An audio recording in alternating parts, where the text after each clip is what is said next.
আসসালামু আলাইকুম আমার আপু ভাইয়েরা, আপনারা সব কেমন আছেন? এই তো আমি অনেক ভালো আছি।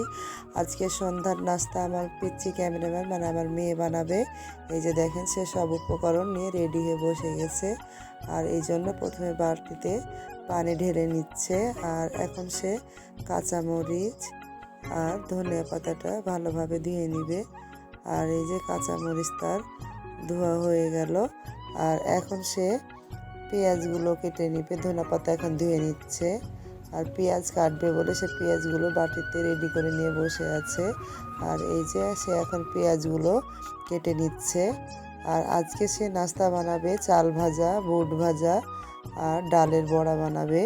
আর এই জন্য ডালটা বিলিন্ডারে নিচ থেকে বেটে নিয়ে চলে এসেছে। আর আব্দুল্লাহ মরিচের বোঁটাগুলো তার বোনকে ছাড়িয়ে দিচ্ছে।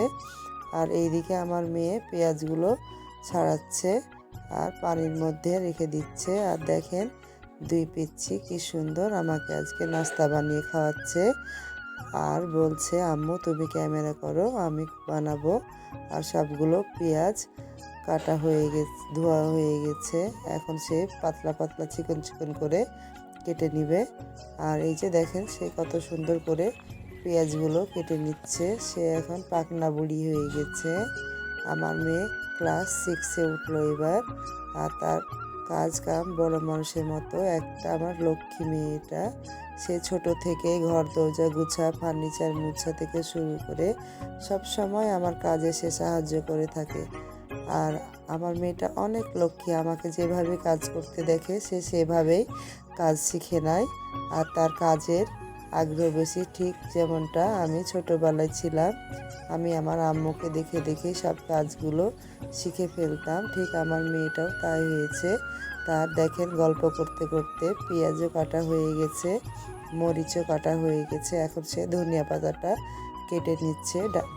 আর ডালের বড়ার মধ্যে আর মুড়ি মাখাতে সে ধনিয়া পাতা দিবে। আর এই যে সুন্দর সে ধনিয়া পাতাটা কেটে নিচ্ছে। আর আব্দুল্লারও বোটা ছাড়া হয়ে গেছে। আর কি সুন্দর সে বটিতে চিকন চিকন করে কেটে নিল ধনিয়া পাতা। দেখেন কত সুন্দর করে পেঁয়াজ কেটেছে, মরিচ কেটেছে। আর সবগুলো তার উপকরণ এখন রেডি হয়ে গেছে। আর সে এখন উঠে যাবে, চুলায় সব কিছু করবে।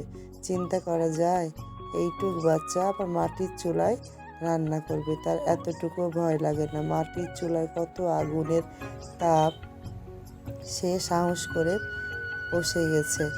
আর এই যে আব্দুল্লাহ সব ময়লাগুলো পরিষ্কার করে নিল। তারা দুজন সব সময় এভাবে কাজ করে থাকে। আর এই যে আমার মেয়ে সুন্দর করে ঝাড়ু দিয়ে নিল, পরিষ্কার করে নিল। আর এখন সে ডালটা সব মশলা মাখাবে। এই জন্য দেখেন কাঁচা জিরা দিয়ে দিচ্ছে। আর ডালের মধ্যে কাঁচা জিরা দিয়ে দিল। আর এখন এটা দিচ্ছে চালের গুঁড়ি। চালের গুঁড়ি দিলে পোড়াটা মচমচা হয়। 2 চামচ চালের গুঁড়ি দিল। আর এই যে এদিকে দেখছি সে এখন মরিচের গুঁড়ো দিল। মরিচের গুঁড়োটা দিলে একটু ঝাল ঝাল হয় আর কালারটা খুব সুন্দর আসে। লবণও দিয়ে দিয়েছে। এখন সে কাঁচা মরিচ দিয়ে দিচ্ছে, ধনিয়া পাতা দিয়ে দিল।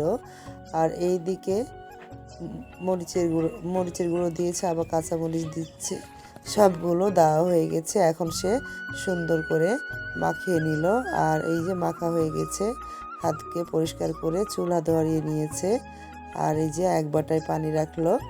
আর এইদিকে মাটির চুলায়, মাটির হাঁড়িতে আমার মেয়ে রান্না করছে। আমার মেয়েটা কত পাকনা বুড়ি দেখেন। আমি 22 বছরে প্রথম এই মাটির হাঁড়িটাতে রান্না করছি। আর আমার মেয়ে দেখেন শুরু থেকেই মাটির হাঁড়িতে রান্না করছে, মাটির চুলায় মাটির হাঁড়িতে রান্না করছে। চিন্তা করা যায় কত আমার মেয়েটা পাকনা বুড়ি হয়েছে।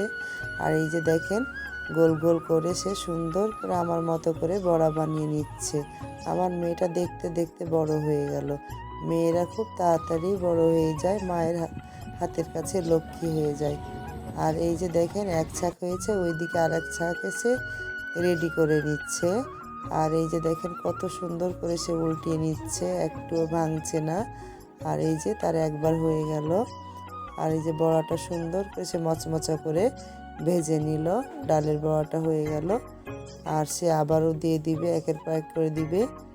আর এই যে এক ছাক হয়ে গেল, এখন দ্বিতীয় ছাক দিচ্ছে। এভাবে সে সবগুলো শেষ করে নিবে। আর এই যে এক পিঠ হয়ে গেছে, এখন আর এক পিঠে উল্টে নিচ্ছে। আর তার ওই একটা বড়া ভেঙে গেছে বললে তার খুব মন খারাপ। সেই বড়াটা আবদুল্লার জন্য ভেঙেছে। অফ ক্যামেরায় আবদুল্লাহ উঠাতে গেছে আর বড়াটা ভেঙে গেছে। আর এক ছাক বড়া আমরা সবাই মিলে খেয়ে নিচ্ছে গরম গরম করে। তার দ্বিতীয়বারটা উঠিয়ে নিল। এখন সে আর একবারও দিয়ে দিচ্ছে। আর এই তো শেষ বড়া, 3 ছাকে বড়া শেষ হলো। আর এই যে দেখেন আবদুল্লাহও নাড়ানাড়ি করতে এসছে, বলছে আমিও উল্টাবো। আর এই যে শেষ ছাকের বড়া। আর এই বড়াটা বলছে আমি আর কাউকে খেতে দিব না, কারণ ডাল ভাজা আর চাল ভাজার সাথে খাবো। আর এই যে সে কড়াইটা বসিয়ে দিল। আমরা এই কড়াইয়ে ডাল ভাজা চাল ভাজা করে থাকি, এমনকি বেগুন ভর্তা ভর্তি পোড়াপুড়িও করে থাকি এই কড়াইটা অনেক পুরানো, এতে খুব সুন্দর হয়। এই যে চাল ভাজাটা হয়ে গেল, এখন সে বুট ভাজবে। আর এইদিকে আবদুল্লাহকে দেখেন কি সুন্দর করে ঠান্ডা করছে আর মেল করে করে। আর এই যে বুটটাও ভাজা হয়ে গেল, আর ওদের রেডি হয়ে গেল চাল ভাজা বুট ভাজা। এখন সুন্দর করে ঢেলে নিচ্ছে। চাল ভাজা বুট ভাজা মাখাবে, ওই জন্য পেঁয়াজটা দিয়ে দিল, কাঁচামরিচ দিয়ে দিল, ধনিয়া পাতা দিয়ে দিল, এইদিকে লবণ দিয়ে দিচ্ছে। আর এখন দিচ্ছে কাঁচামরিচ, আর এই তো সরষের তেল দিয়ে দিল। এখন সবগুলো উপকরণ দেওয়া হয়েছে, সুন্দর করে মাখিয়ে নিবে। আর এই যে দেখে তো অনেক লোভনীয় হয়ে যাচ্ছে, আমার তো দেখে জিভে লাল আসছে। আপনাদের কারো কি জিভে লাল আসছে? তো ভিডিওটা ভালো লাগলে অবশ্যই লাইক কমেন্ট শেয়ার সাবস্ক্রাইব করে দিবেন। আল্লাহ হাফেজ।